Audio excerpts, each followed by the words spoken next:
Hi hello నమస్తే welcome to social post TV. నేను మీ యాంకర్ పప్పు. ఈ రోజు మనతో స్పెషల్ గెస్ట్ ఉన్నారండి. ఆ గెస్ట్ ఎవరు కాదు, ఆంఫీ సర్టిఫైడ్ చక్రధర్ గారు మనతోని ఉన్నారు. ఆయన చాలా విషయాలు తెలుసుకుందాం. అసలు మ్యూచువల్ ఫండ్స్ ఏంటిది, అసలు ఫండ్స్ ఎలా ఇన్వెస్ట్ చేయాలి, కొన్ని డీటెయిల్స్ సార్ని అడిగి తెలుసుకోవడానికి ప్రయత్నిద్దాం. నమస్తే సార్. నమస్తే అండి. ఎలా ఉన్నారు సార్? బాగున్నానండి, థ్యాంక్ యూ. ఇప్పుడు మనం ఫండ్ ఇన్వెస్ట్ చేస్తున్నప్పుడు, మ్యూచువల్ ఫండ్స్ ఇన్వెస్ట్ చేస్తున్నప్పుడు అంటే ఫస్ట్ ఇప్పుడు మనకున్న దాంట్లో, మన ఇండియాలో మన దాంట్లో ఉన్న పక్క కంట్రీస్ కాకుండా బెస్ట్ కంపెనీస్ ఏది సార్? మనం ఇన్వెస్ట్ చేయాలంటే మీరు బెస్ట్ది ఏది ప్రిఫర్ చేస్తారు కస్టమర్స్కి? ఇప్పుడు చూడండి, ఇక్కడ కంపెనీస్ బట్టి ఉండదండి. ఓకే. ఎందుకంటే ఫండ్స్ని బట్టి ఉంటుంది. ఇప్పుడు ఒక్కొక్కళ్ళు ఒక్కొక్క స్కీమ్స్లో మంచి నైపుణ్యం ఉన్న వాళ్ళు ఉన్నారు. ఇప్పుడు నిప్పాన్ ఉందనుకోండి, నిప్పాన్ అనే కంపెనీ కొంచెం బాగా స్టాండర్డ్ కంపెనీ ఇండియాలో. నిప్పాన్ కంపెనీ చాలా బాగుంటుంది. అలాగే ఎస్బీఐ కూడా పర్ఫార్మెన్స్ చాలా బాగుంటుంది. ఈ పర్ఫార్మెన్స్ ఏంటంటే ఒక్కొక్క కంపెనీ ఒక్కొక్క థీమ్గా వర్క్ చేస్తాయి. వాళ్ళకంటూ కొన్ని రూల్స్ ఫ్రేమ్ చేసుకుంటారు. ఆ రూల్స్ ప్రకారం వెళ్తారు. కానీ చెప్పలేం, ఆ రూల్స్ ఒక్కొక్కసారి పనిచేస్తాయి, ఒక్కొక్కసారి పనిచేయవు, తాత్కాలికం. సో ఇవాళ ఈ కంపెనీ నెంబర్ 1లో ఉంది అంటే దాని అర్థం ఏంటంటే ఈ కంపెనీ ఎప్పటికీ ఫరెవర్లో నెంబర్ 1 ఉంటుందని చెప్పడానికి లేదు. అందుకే మ్యూచువల్ ఫండ్స్లో ఏంటంటే ప్రతి 5 ఇయర్స్కి ప్రతి 3 ఇయర్స్కి రివ్యూ చేసుకోవాలి.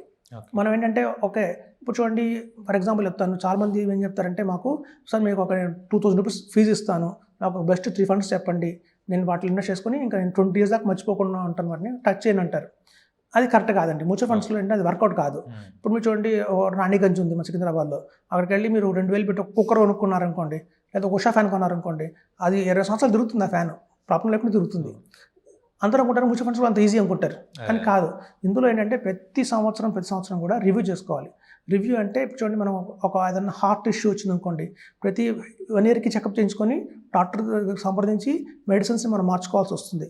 అంటే అది కొలెస్ట్రాల్ లెవెల్స్ అవే ఉన్నాయా, లేదా కొలెస్ట్రాల్ లెవెల్స్ తగ్గాయా, డయాబెటిక్ కూడా.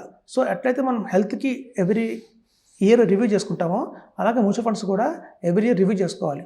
మనం తీసుకున్న ఫండ్స్ కరెక్ట్గానే ఉన్నాయా, లేకపోతే మారుతున్నాయా.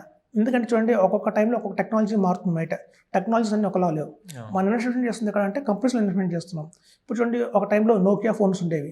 నోకియా ఫోన్స్ చాలా పాపులర్ ఉండేవి. ఒకప్పుడు ఐడియా నెంబర్ చాలా పాపులర్ ఉండేది. ఇప్పుడు ఐడియా కూడా లేదు. సో అలా మీకు చూస్తే కంపెనీస్కి టైం మారిపోతుంది.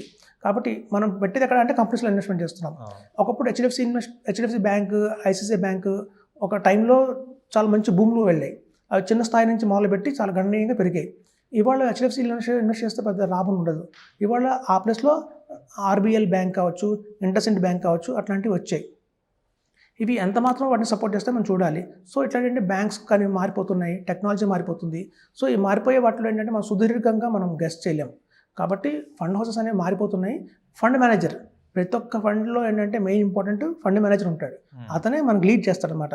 ఇవాళ ఎస్బీఐలో ఉన్న ఫండ్ మేనేజర్ ఆయన పర్మనెంట్గా ఎంప్లాయీ కాదు. అక్కడ ఒక 3 మంత్స్ 3 ఇయర్స్ తర్వాత ఆయన హెచ్ఎస్బీసీకి మారిపోయాడు అనుకోండి, మనం కూడా ఆలోచించాలి, ఇంకా ఆ ఫండ్లో మనం కంటిన్యూ అవ్వాలా, ఆయన మారిపోయాడు కాబట్టి మనం ఆయనతో మారాలనేది ఒక డెసిషన్ తీసుకోవాలి. కాబట్టి ఏంటంటే ఒక అడ్వైజర్, ఒక ఇన్వెస్టర్, వీళ్ళిద్దరు మాత్రం కంపల్సరీగా జాయింట్గా ఉండాలండి. ఒక 15 ఏళ్ళు ఉంటే కనుక వెల్త్ అనేది క్రియేట్ చేయొచ్చు. క్రికెట్ ఆడతాం, క్రికెట్ ఆడితే గెలవాలి.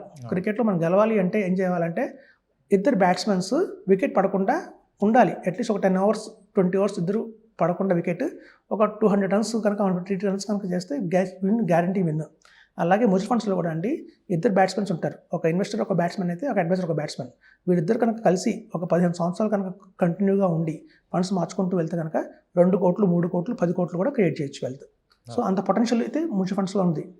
కాబట్టి ఏంటంటే ఫండ్ హౌసెస్ బట్టి కాదండి, ఏ ఫండ్ సెలెక్ట్ చేసుకున్నాం అనేది మోస్ట్ ఇంపార్టెంట్. ఇప్పుడు మ్యూచువల్ ఫండ్స్లో ఇన్వెస్ట్ చేసిన తర్వాత ఇయర్ ఎట్లా మనం డ్రా చేసుకునే ఉంటుంది ఆప్షన్? మంత్లీ కూడా తీసుకోవచ్చు. అదే సిస్టమాటిక్ విత్డ్రాల్ ప్లాన్. ఆ సిస్టమాటిక్ విత్డ్రాల్ ప్లాన్ ద్వారా మనం మంత్లీ అట్లయితే ఒక పెన్షన్ ఫండ్ ద్వారా, మనకి చూడండి ఇన్సూరెన్స్ కంపెనీస్లో మనకి పెన్షన్ ఫండ్స్ ఉంటాయి. లంసంగా ఒక 20 lakhs పెట్టేసి నెల 10,000 తీసుకోవచ్చు. సో ఇన్సూరెన్స్లో ఉన్న డిసడ్వాంటేజ్, బ్యాంక్ ఎఫ్డీలో ఉన్న డిసడ్వాంటేజ్ ఏంటంటే, మనం ఎప్పుడైతే ఇంట్రెస్ట్ తీసుకుంటున్నామో ప్రిన్సిపల్ అనేది అలాగే ఉంటుంది. మనం 10 ఏళ్ళు ఆగినా అలాగే ఉంటుంది, 15 ఏళ్ళు ఆగినా అలాగే ఉంటుంది. మ్యూచువల్ ఫండ్స్లో ఉన్న బ్యూటీ ఏంటంటే, మనం ఎవ్రీ మంత్ విత్డ్రా చేసుకుంటున్నా కూడా ఈ ప్రిన్సిపల్ అనేది గణనీయంగా పెరుగుతుంది. దాని ద్వారా ఏమవుతుందంటే, మన నెక్స్ట్ జనరేషన్కి, ఇప్పుడు చూడండి, మనం ఒక 50 లక్షలు మన దగ్గర ఉన్నాయి. 50 లక్షలు మనం ఇన్వెస్ట్మెంట్ చేస్తాం, ఇవాళ మనకు వచ్చేది ఒక 25,000 వస్తుంది. సో ఆ 25,000 మనకి ఇప్పుడు సరిపోతుంది. ఒక 20 ఇయర్స్ 30 ఇయర్స్ తర్వాత ఆ 50 లక్షలు కనుక మన పిల్లలకి ఇచ్చామనుకోండి, ఆ పిల్లలకి ఇచ్చే 50 లక్షల వాల్యూ ఎంత అవుతుంది ఆ రోజున అంటే 5 లక్షలతో సమానం అవుతుంది. అలాగే మ్యూచువల్ ఫండ్స్లో ఉన్న బ్యూటీ ఏంటంటే, మనం పెట్టిన 50 లక్షల మీద మనం తీసుకుంటున్న ఇంట్రెస్ట్ మనకు వస్తుంది. ఆ 50 లక్షలు కూడా ఒక 30 ఇయర్స్ తర్వాత 2 కోట్లు అవుతుంది. సో ఆ 2 crores మన పిల్లలకి ఇస్తే వాళ్ళకి ఒక పెద్ద అసెట్ ఇచ్చినట్టు ఉంటుంది.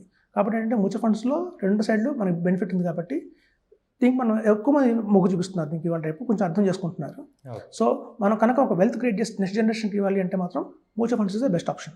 Okay sir, thank you so much. చాలా విషయాలు తెలుసుకున్నాం. మ్యూచువల్ ఫండ్స్ ఎలా ఇన్వెస్ట్ చేయాలి, ఏంటిది, ఎలాంటి క్రమంలో వెళ్ళాలి, చాలా విషయాలు చెప్పుకున్నాం. అండ్ మరీ ఇంటర్వ్యూతో కలుద్దాం sir. Thank you. Thank you అండి. చూశారు కదా ఫ్రెండ్స్, మీకు కనుక మా వీడియో నచ్చినట్టు లైక్ చేయండి, షేర్ చేయండి, కామెంట్ చేయండి, సబ్స్క్రైబ్ చేయండి ఛానల్. అక్కడ గంట సింబల్ టంగున కొట్టండి. నేను మీ యాంకర్ పప్పు. Bye bye.